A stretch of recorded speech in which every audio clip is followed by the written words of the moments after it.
So welcome, and of course we'll start off with our bracha.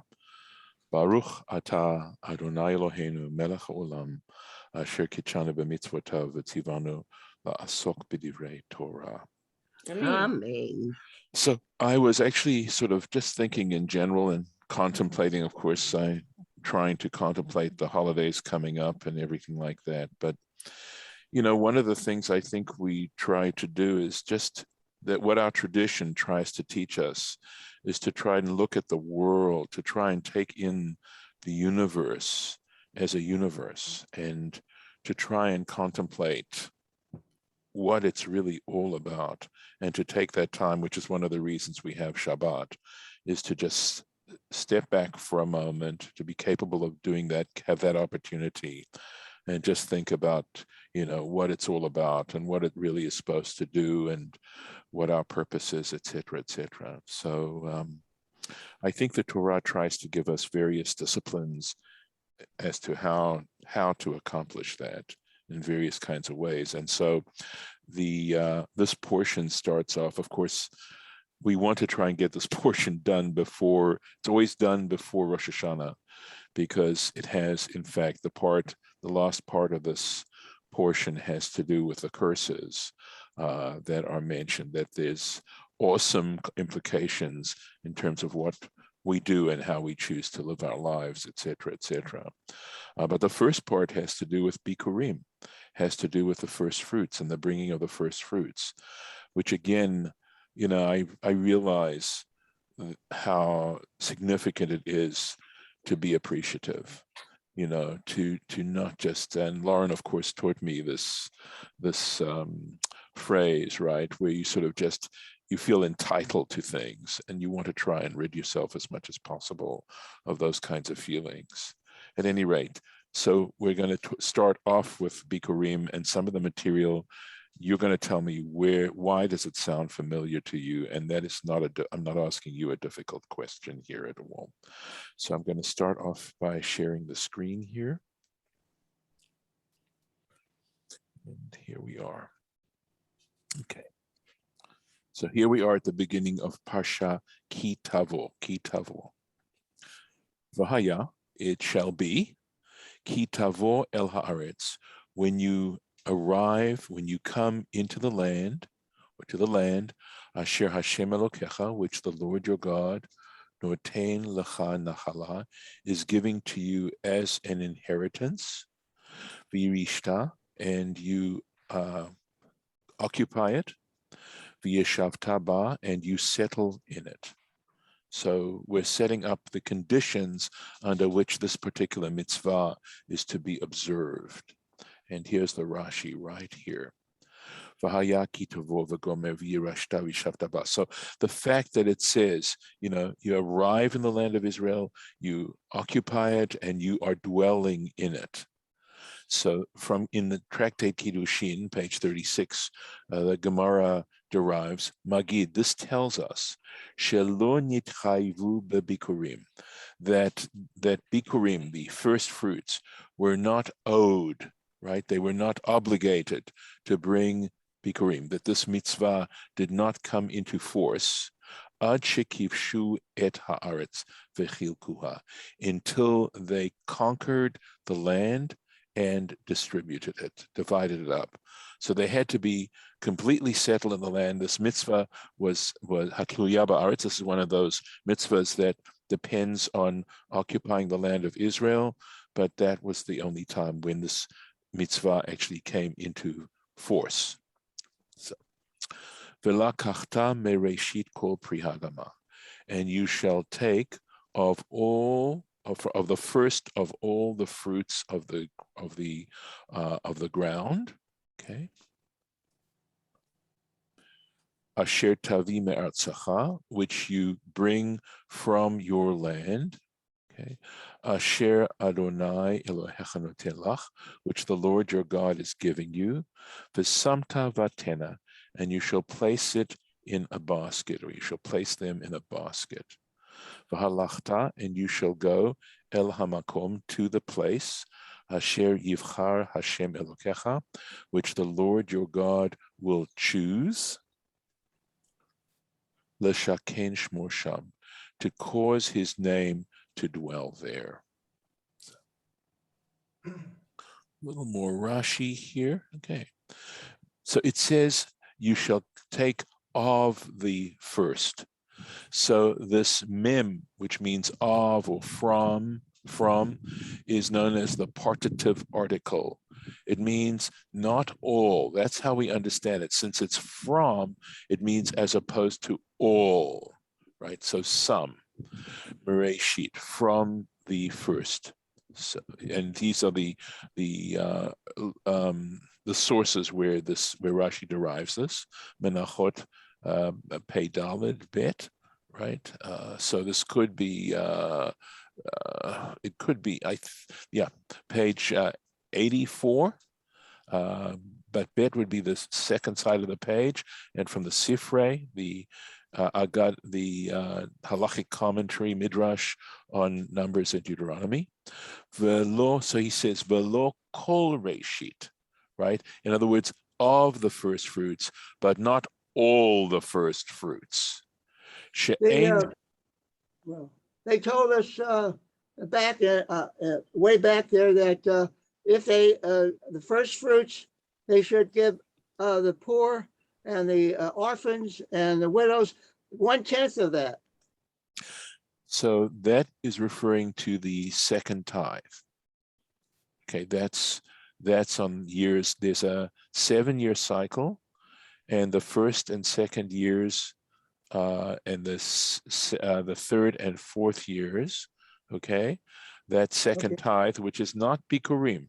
BIkkurim is something else, right? BIkkurim is first fruits.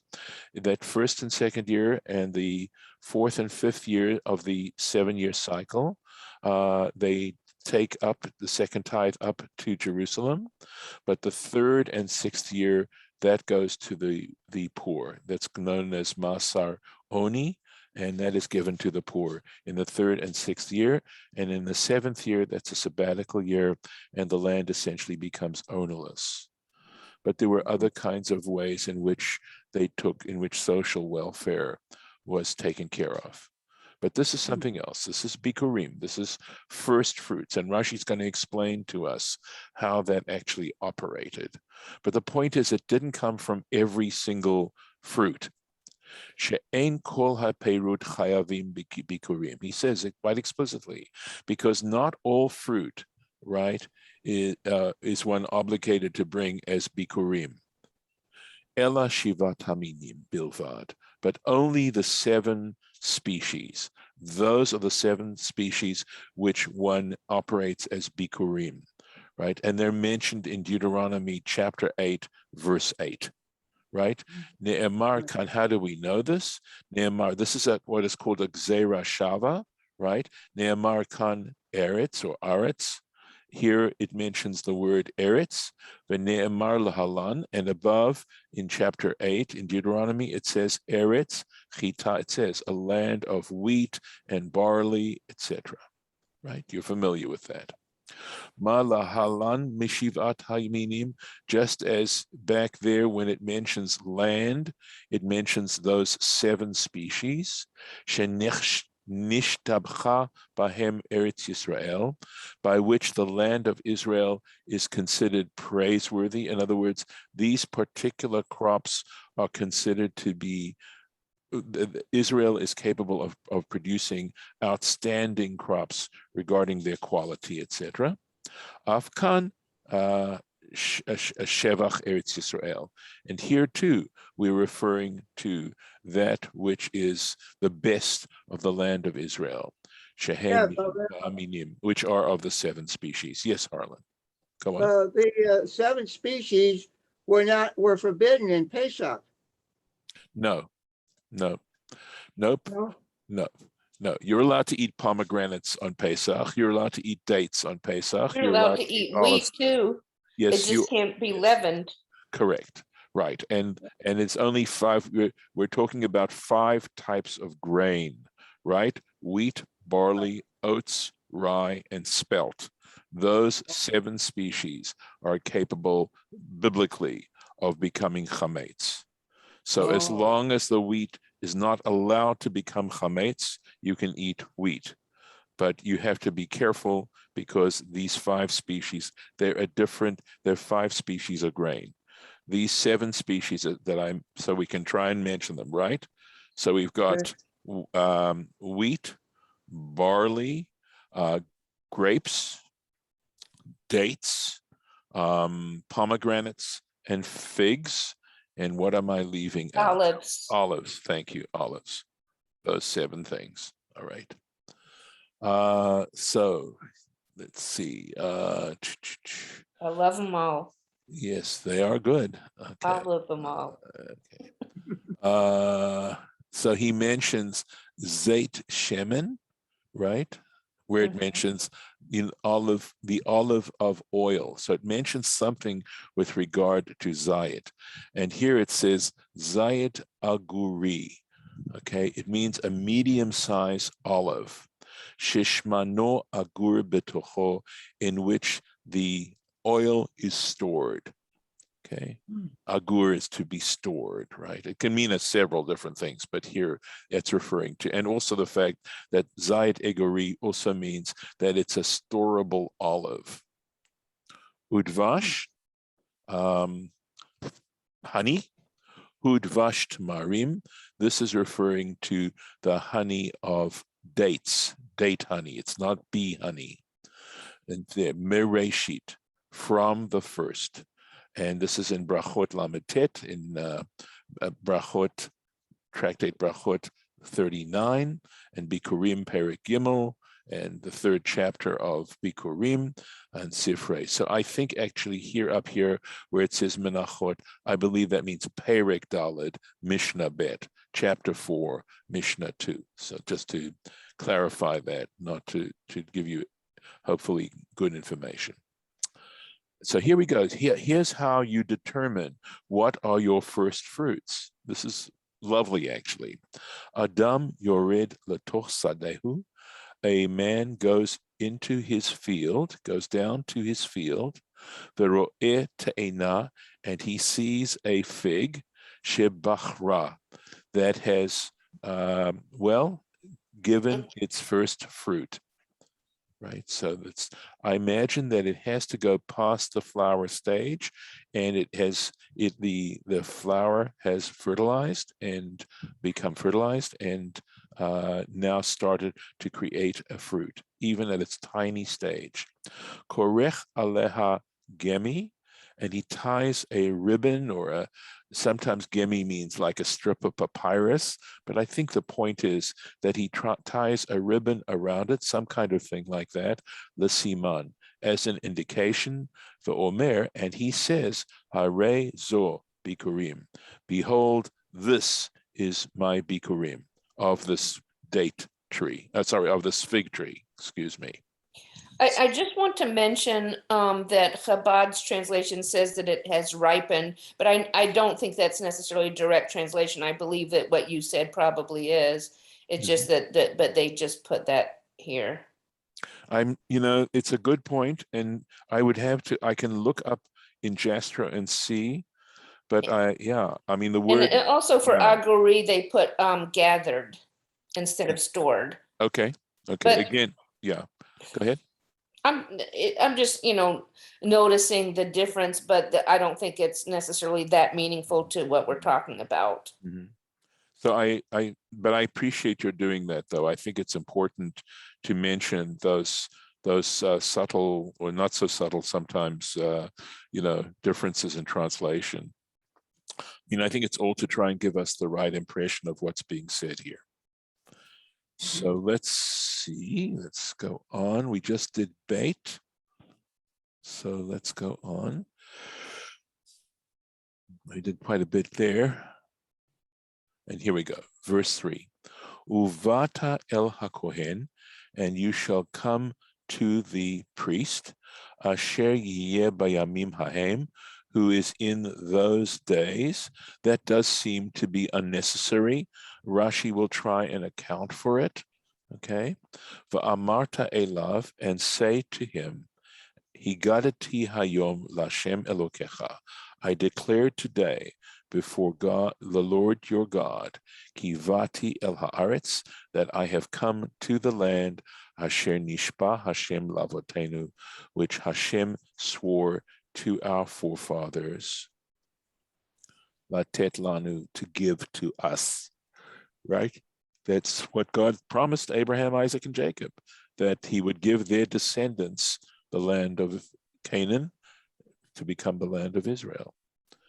Okay, so Rashi's trying to explain this phrase, this apparently redundant phrase or unnecessary phrase here, Asher yeh bayamim hahem, who is in those days. I mean, what other priest would you be bringing it to other than the one who you are, who lives at the same time you do, right? So he says, Ein lecha ela kohen shebeyamecha kamoshehu. So this isn't, how to exactly translate this Rashi isn't so straightforward, but it says you only have the priest in your days, however he is, kamoshehu. So my understanding here is, regardless of his status, regardless of his, is he a great guy? I think, I'm not sure what Chabad says in your translation. Yeah, basically the same thing. But basically, that's why it says it's what you have. And he doesn't have to be an outstanding human being. No matter how wise or holy he is, he's your priest and you come to him. That's right. So. Same could be said of rabbis. You were reading my mind, Lauren. Yes, exactly. Marta Elav, and you shall say to him, She'encha kafui tova. You say this to him, that you are not ungrateful. By the way, just going back on that comment about priests and how no matter how, there is a phrase, like a proverb within Jewish tradition called Yiftach Bedoro Keshmuel Bedoro. That Jephthah, if you compare Jephthah and Samuel, right, in the Bible, Samuel far outstrips Jephthah as, in terms of his character and his wisdom and his greatness. But it says Jephthah in his generation, like Samuel in his generation. Again, circumstances alter cases. So if you can't compare the two, you really can't, because Jephthah was living in a different generation and Samuel was, of course. Okay. Higadati hayom, I declare today. So because it says hayom, right? It doesn't just say higadati, I declare. It says I declare today. And the implication being pam achat b'shana v'lo shtei pa'amim. You just have to do this once a year and not twice a year. You missed a little Rashi between those two. Okay. Via Marta. Yeah, I said this. That you are not ungrateful. I believe that. Oh, I'm sorry. I didn't hear that. Yeah, that's okay. Okay. All right. Who says those sayings, Rabbi, the priest or the man bringing the fruit? The man bringing the fruit is declaring this in the presence of the priest. Oh, but he has to be pure and not impure. He has to be. I think you raised a very good point. And in this particular case, it's quite possible, Harlan, that it's saying whether he is pure or not pure. That could be what Rashi means. You could have just stumbled on what Rashi really means by it when it says kamoshehu, regardless of whether he's in a pure state or an impure state. That could in fact be the major force of that statement of Rashi's. Then they have to eat the fruit with their family. Let's see what happens. Okay, let's see. So you're saying it may be talking about the bringer of the fruits and not about the priest? Oh, no. It's saying whether the priest is in a pure state or an impure state. I think, I think Harlan brought that up. Correct. I wasn't clear on who you are talking about. Right. But the person bringing the fruits is the one who makes this declaration. Right. He's the one who makes this declaration. Okay. Let's go on. And the priest shall take the basket from your hands. Now, we'll finish the sentence. Here we go. V'hinicho, and he shall place it, lifnei mizbach Hashem Elokecha, before the altar of the Lord your God. Okay. So Rashi has to explain exactly when it says the priest takes, it is not in this normal, what you might imagine it's saying. He says takes it lahanif oto, in order to wave, right? In order to move this symbolically up and down and right and left and backwards and forwards. And I think that those 6 directions are to represent how ultimately God is the one who makes this possible. At least that seems to be a fairly straightforward interpretation of what the waving is supposed to symbolize. At any rate, here he goes, Rashi, Kohen meniach yado tachat yad haba'alim. So the Kohen places his hands underneath the hand of the owner, the one who owns the fruit, umanif, and then starts to wave this basket. Okay, next verse. V'anita v'amarta, and you shall speak up and say. So in other words, you don't mumble it, you speak it clearly, you declare. Lifnei Hashem Elokecha, before the Lord your God. Is there a certain quantity of fruit that they have to bring? I mean, some people will bring a lot of it, some people will be less of it. Well, again, if by first fruits they mean the first fruit of every tree, that would mean that if you had a large orchard, you'd be bringing a lot of fruit. If it simply means the first fruit in your orchard to ripen, then it just happens to be how many species you have. But it could be just one of all the species that you happen to own in your, on your land, and not necessarily huge amounts because you have a very large orchard. I mean, if you're going to put it in a basket, I can't imagine it being much more than 7 pieces of fruit. But you're asking a really wonderful question, Harlan, and what it's saying is that what is being stated in the Torah absolutely requires, clarification and study in order to really understand and apply what's being said here. So we'll just start this. I'll tell you what, let's stop here. And we did say, did we finish the sentence though? Yeah, let's finish the sentence. Nope, we did not. We did not finish the sentence. Nope. Okay, so what I'm going to do is I'm just going to go back here and we'll start this sentence tomorrow. We'll pick it up. Yeah, because that makes sense. It really does. Yeah, because you really can't get into that without getting into it. And you had a question you wanted us to do stuff with that. No. Okay. Yes. And there's a lot of Rashi. Yeah. Yes. Coming up on that. Mhm. Yeah. Yeah, I can't imagine why not. All right, I'm going to stop the share. And I think that they must have, that all those, the rabbis who were coming up with all these things must have had somebody like Harlan sitting there going, well, what about? And what about? And well, what is beautiful, and I agree with you, Golda, in the sense that it was someone who wanted to, these were people who wanted to engage with the text. They wanted to engage with it. And so they had questions. And absolutely. And again, this is part of what I think is meant by loving the Lord your God with all your heart, with all your soul, and with all your might. And the question for me these days, especially with the Yamim Noraim coming up, is to what degree am I involved in lip service as opposed to true service? And, that's a painful question to ask because I suspect, I don't know. Well, let me just put this a different way. How many people come on Rosh Hashanah and Yom Kippur with a sense that they have sinned? That they have what? Sinned. Sinned.